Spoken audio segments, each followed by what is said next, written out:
Welcome to another video to help you through the Etape du Tour 2023, and today we're at the summit of the Col de la Ramaz at 1,610 metres.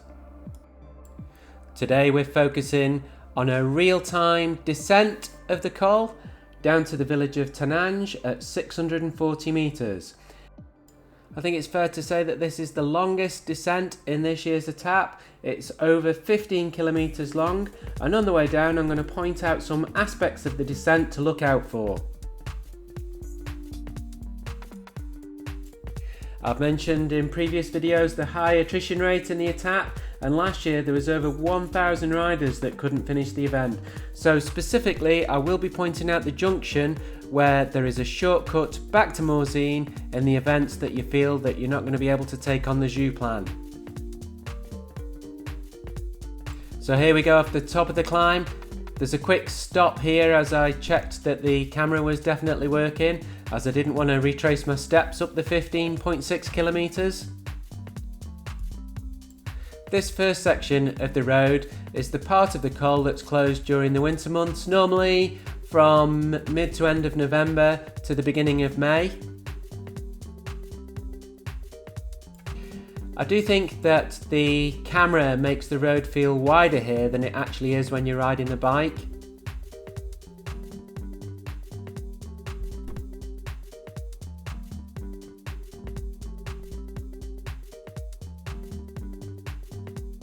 The ski lifts here are for the tiny ski resort of Alpe D'Huez.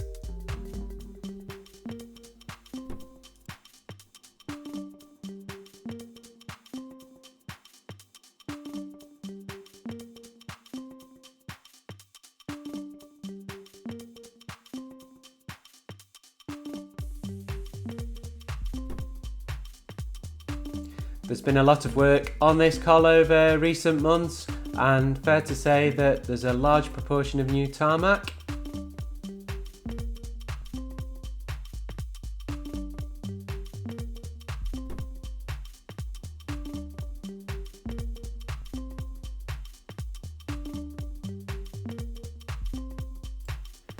As we approach the ski village, the road splits here and we swing to the right, which is kind of an avoiding road of the village centre.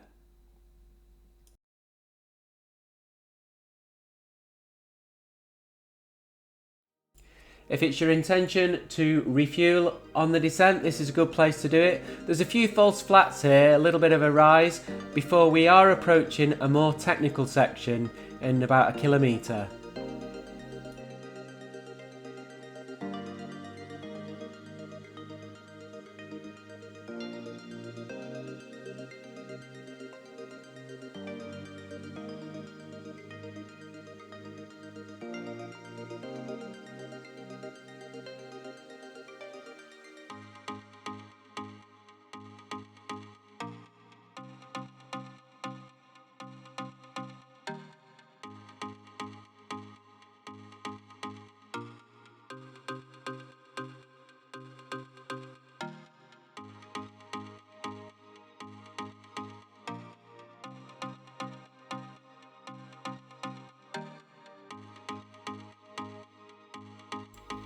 Over the top and underneath the ski piste.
At this point you'll see that we have the road on the left coming in, which is from the centre of the village, and your reference point here is the strange looking building with the kind of turret structure on the roof on the right hand side.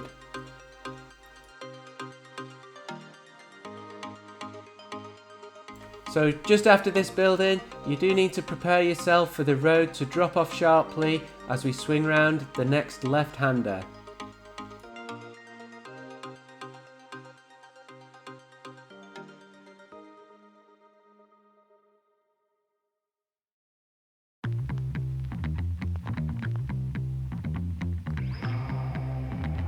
From here, the road falls away quite steeply, and we join a section of 5 hairpin bends or switchbacks.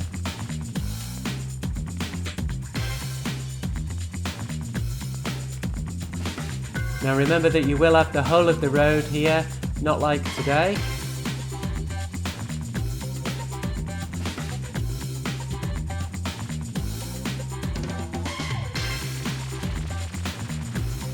The camera doesn't show the gradient very well here, but the speed does build up very quickly as you exit each hairpin bend.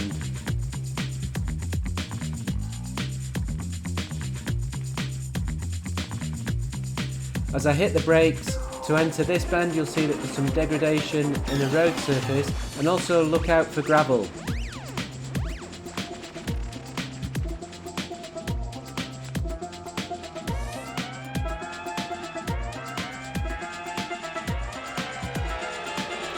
We'd had a storm the night before, and there were still some damp patches on the road under the trees.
We're now approaching the last of these 5 hairpin bends, and after this point there is a very fast section as we pass the Col de l'Encrenat junction just on the left here,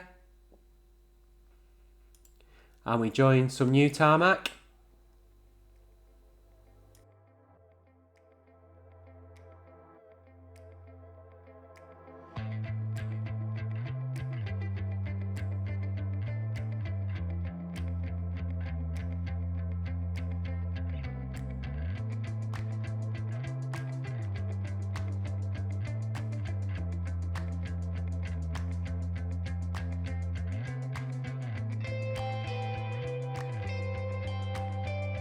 If you rode the Etape in 2016 from Megève to Morzine, you'll remember that the Col de la Ramaz was taken out at the last minute. This was due to landslides on the descent, and over recent years they've spent millions on this new avalanche shelter. Now this whole section is super fast and the gradient must be into double digits in a lot of places, but after the avalanche shelter you do need to prepare yourself for a very sharp left-hander.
We're now through the steep technical section and the gradient eases as we approach a get out clause for anybody who doesn't have the legs to go over the Col de la Joux Plane. I mentioned earlier the high attrition rate in the Etape du Tour, and if you do feel that you're not going to make it over the Col de la Joux Plane, this next junction is where you can turn left and take a shortcut to Morzine. It's just a short climb from here up to the ski resort of Leger, and then it's a descent all the way down into Morzine town.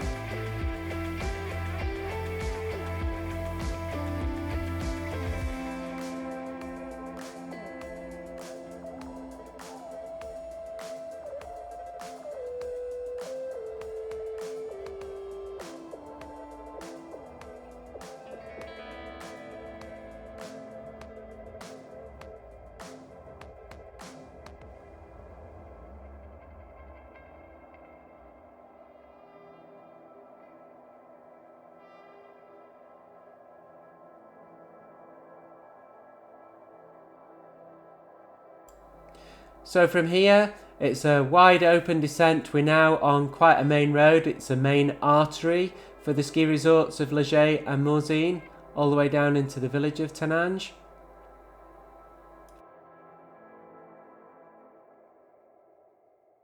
This is a great place to keep refueling, as there's very few risks on this section and there's no need to hanker on the brakes for any super tight corners.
Hats off to the lorry driver for giving me so much space, but then I end up catching him up, so I had to back off for the rest of the descent.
This final right-hander marks the approach to the village of Taninges.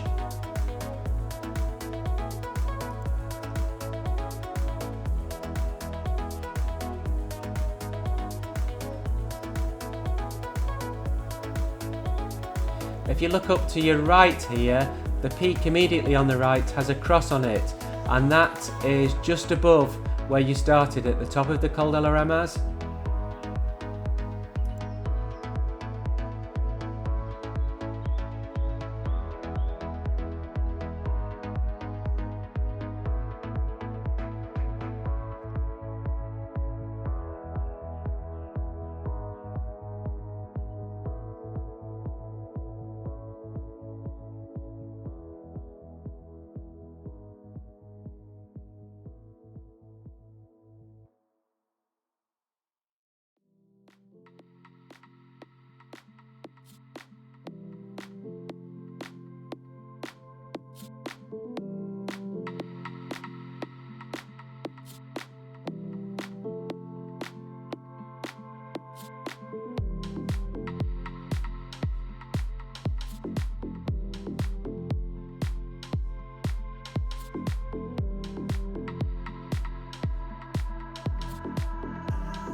Anyone spot the roadkill there? That was pretty gruesome.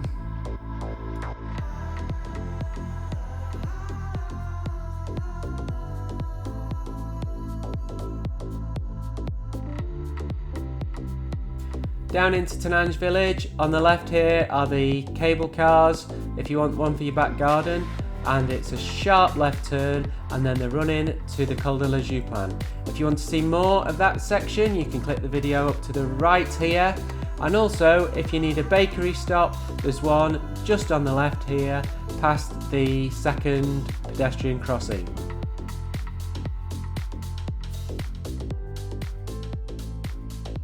As we pass the bakery, in summary, it's a relatively uncomplicated descent, just with that one technical section in the middle.